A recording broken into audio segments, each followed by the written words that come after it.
Kenny Pickett, QB 28, 245 completions, 389 attempts, 63% completion percentage, 2,404 yards, 7 touchdowns, 9 interceptions, 55 rushes, 237 yards, 3 touchdowns on the ground. Thoughts on Kenny Pickett? I think we see some growth here. I like the fact that even his rookie season, it's only 9 interceptions, right? So it's a half an interception a game.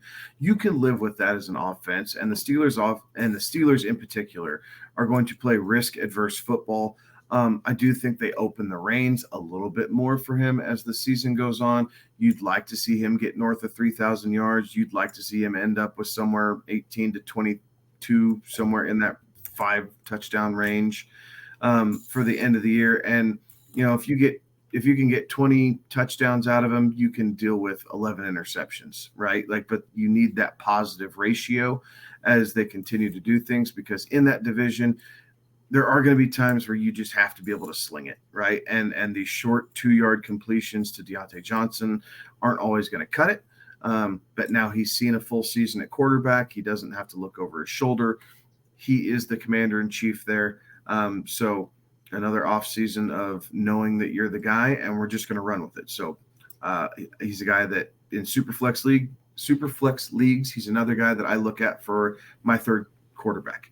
And I think he kind of fits that value, right? And if you get some ceiling out of him, then great. He finishes as kind of a middle-of-the-range quarterback. But at worst-case scenario, you have to spot start him for 1 week or something if you have a bad quarterback matchup or a bye week or something like that. Yeah, and realistically, you stat it out if he, plays the whole season, because he only played in 13 games last year, right? If he plays the whole season, those numbers creep up a little bit. You get another couple hundred yards passing. You get probably 2 or 3 more touchdowns, throw 1 more interception on there, right? So, stat it out to a complete season, not a bad way. And he was put into – an impossibly difficult situation, right? He's the homegrown kid, right? The Pitt quarterback who gets drafted to the Pittsburgh Steelers, replacing the guy who's been the quarterback there for however long, 15, 16 years, and Ben Roethlisberger, a Hall of Fame, quarterback that won Super Bowls there. And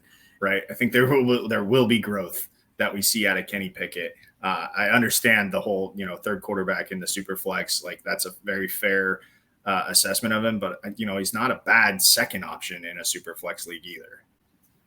I think if you take him as your second option, you're going to get some stat lines similar to Davis Mills this past year. I think that's about what you're going to see on that one. Maybe a few more yards, maybe a couple less interceptions there, but I really think that we'll probably see Kenny Pickett get somewhere around 32 to 3,300 yards, maybe about 17 touchdowns. I think we'll probably see about 11 to 12 interceptions.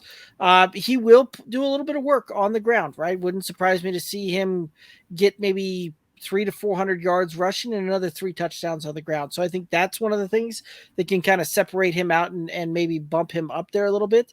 But I think that his ceiling, you're probably looking maybe QB 19, 20. You're drafting him right there, kind of around QB 25, 26.